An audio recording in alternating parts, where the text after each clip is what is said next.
अपने सबर को काबू करने वाले मुसलमान ऐसा कॉलर हिला के बात करता था, गुलाल गुलाल कपड़े का हटेगा नहीं, टोरे हटाऊंगा। हटा क्या? एड़ा बनाया कि नहीं आपको? तो मेरे प्यारे दोस्तों, बुजुर्गों, साथियों, हम ये देख रहे हैं कि मुल्क में हमारे शहर की तरह हर जगह मुसलमानों ने झोली भर भर के सेकुलर जमातों को वोट डाला, लेकिन लगातार मुल्क में मुसलमानों के साथ जो भी नाइंसाफी हो रही है, राहुल गांधी खामोश, अखिलेश यादव खामोश, शरद पवार खामोश, लालू यादव खामोश, महाराष्ट्र में नाना पटोले खामोश, उद्धव ठाकरे खामोश, शरद पवार खामोश। भाई आपने जो मकसद से इनको वोट दिया कि हमारी सिक्योरिटी का क्या, बीजेपी आ जाएगी तो हम खतरे में हैं। सच्चाई तो यही है ना मेरे भाइयों। एक बात, एक आम धारणा हमारे बीच में पैदा की जाती है चुनाव के दौरान, बीजेपी आएगी हम खतरों में हैं। लेकिन हुआ क्या? इस चुनाव में मजलिस इत्तेहादुल मुस्लिमीन भी लड़ रही थी। आप में बहुत से साथी चुनाव में आए भी नहीं। यह डर भय का माहौल बनाया गया कि नहीं बनाया गया कि मुसलमान को चुनाव लड़ना ही नहीं चाहिए, एमआईएम के लोग जहां दिखेंगे वहां पकड़ के मारो, देश खतरे में है, मामा को जिताना है। यह माहौल बनाया गया था कि नहीं बनाया गया? तो अभी क्या बाला मामा की मर्दानगी खत्म हो गई क्या? क्यों बीजेपी खिलाफ मर्दानगी नहीं दिखाता है? अरे मजलूमों के सामने मजलूम की लीडरशिप सामने आती है, मजलूम की जब क़यादत सामने आती है, तो इस तरह का माहौल बनाकर मुसलमानों को पिछाड़ने का काम किया जा रहा है। यह हम सभी कारकुनान की, असद भाई के प्रशंसकों की जिम्मेदारी है कि जब भी पार्टी चुनाव लड़ती है हमें उसका साथ देना चाहिए, चाहे उम्मीदवार कमजोर हो, चाहे उम्मीदवार को कोई जानता नहीं हो। पार्टी के राष्ट्रीय अध्यक्ष बैरिस्टर असद ओवैसी साहब ने फैसला किया तो लब्बैक कहकर उसके साथ में काम करना चाहिए। कार्यकर्ता इसे कहते हैं। पैसे की बुनियाद पर चुनाव में बहुत से कार्यकर्ता खड़े हो जाते हैं। क्या हम भी उन्हीं में से हैं? क्या हम भी उन्हीं में से हैं? मेरा सवाल आपसे। आज मैं आपसे वादा लेना चाहता हूं कि आने वाले वक्त में जब तक आप सभी बैरिस्टर असद ओवैसी साहब की क़यादत में रहेंगे, सदर मजलिस बैरिस्टर असद ओवैसी साहब का जो भी फैसला होगा आपको मानना चाहिए, नहीं तो आपको एमआईएम छोड़ देना चाहिए। मेरा आपको मुफीद मशवरा है। यह बेवकूफी है। सदर मजलिस का फैसला नहीं मानना चाहते हो कि सदर मजलिस मेरे हिसाब से फैसला करेंगे तो मानूंगा, तो बेहतर है कि आप एमआईएम में ना रहें। एमआईएम में रहना है। सदर मजलिस जिसको सदर बनाते हैं, सदर मजलिस जिसको टिकट देते हैं, सदर मजलिस जिसके हक में फैसला करते हैं, आपको फैसले के साथ लब्बैक कहना चाहिए, साथ में खड़ा रहना चाहिए।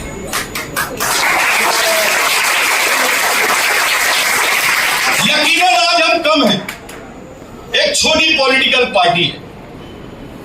आज आपको यहां जमा करने के लिए किसी को रिक्शे का किराया देना पड़ा, किसी को गाड़ी भेज कर बुलाना पड़ा। हम कमजोर हैं, हम लूम चलाते हैं, हम डेली मजदूरी करते हैं। ज्यादातर तादाद हमारी ऐसी है। मुझे इस बात का इल्म है, पिछले 10 साल में मैंने देखा कि कोई कार्यकर्ता बोलता है जुम्मा को प्रोग्राम लगाओ, भाई मेरी जुम्मा को छुट्टी रहती। कोई बोलता है इतवार को प्रोग्राम लगाओ, मेरी इतवार को छुट्टी रहती। गरीब कार्यकर्ता मजलिस से जुड़ा हुआ है। एक उम्मीद की किरण है कि सदर मजलिस बैरिस्टर असद ओवैसी साहब कुछ ना कुछ चमत्कार करेंगे। जिस तरह हैदराबाद में उन्होंने गरीब कॉर्पोरेटर और आमदार बनाए, उस तरह कुछ ना कुछ चमत्कार करके भिवंडी में भी कोई गरीब रिक्शे वाले को कॉर्पोरेटर बनाएंगे और किसी ना किसी को आमदार बनाएंगे।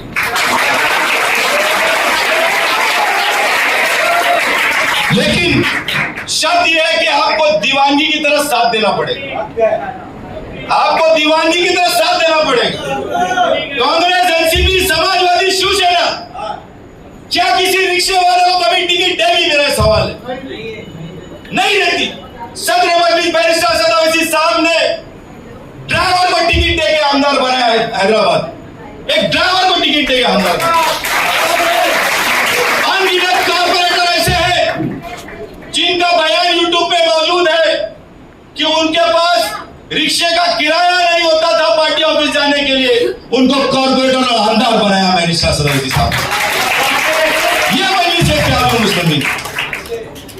तो मेरे प्यारे दोस्तों, बुजुर्गों और साथियों, आज आपकी ये मजलिस सजाने का मकसद सिर्फ यही है कि विधानसभा चुनाव सामने आ चुका है। आज अल्हम्दुलिल्लाह भिवंडी शहर के पूरब और पश्चिम विधानसभा दोनों ही मतदान क्षेत्र में आप लोगों की दुआ से शहर का हर बड़ा मुस्लिम लीडर एमआईएम से चुनाव लड़ना चाहता है। शहर का हर बड़ा मुस्लिम लीडर एमआईएम से टिकट पाने के लिए लाइन लगाया हुआ है। उसकी सिर्फ और सिर्फ वजह आप है, क्योंकि इलाकों में जो एमआईएम की बात करता है वो आप है।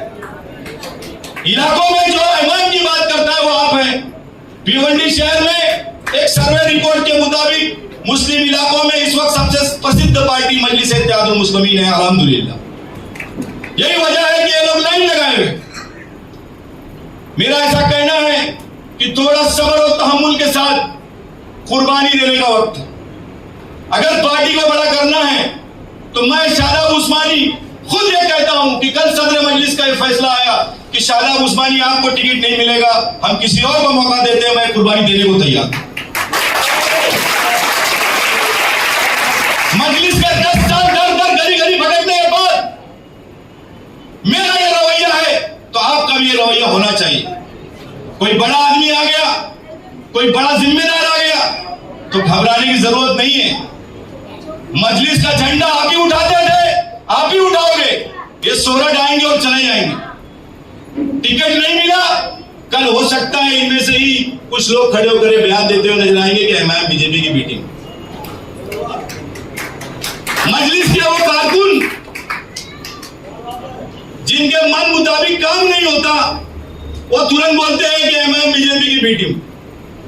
आपके सामने फैयाज अहमद मुंबई के जो अध्यक्ष थे, 5 साल तक सदर बरकरार रखा। 5 साल 1 दिन बाद जब सदर पद से हटाया, अगले दिन प्रेस कॉन्फ्रेंस करके बोलते हैं बीजेपी की मीटिंग। अरे 5 साल तक तू क्या बीजेपी की दलाली कर रहा था? तो मेरा ये कहना है कि हमारे सफों में इस टाइप की जो बात करने वाले लोग हैं, क्योंकि मैं पैगंबर मोहम्मद सल्लल्लाहु अलैहि वसल्लम को दिल से चाहता हूं, मैं उनकी बातों पे अमल करता हूं। मुझे भी किसी को गाली देने आती है, मुझे भी किसी को अभद्र टिप्पणी करने आती है, बहुत आसान काम। लेकिन आप सल्लल्लाहु अलैहि वसल्लम का उम्मती होने के नाते मेरे सब्र और तहम्मुल को कमजोरी ना समझो। घुस के घर में मारूंगा। मजलिस पे अगर आँच आई तो घुस के घर में मारूंगा, याद रख लेना। मेरा ऐसा कहना है।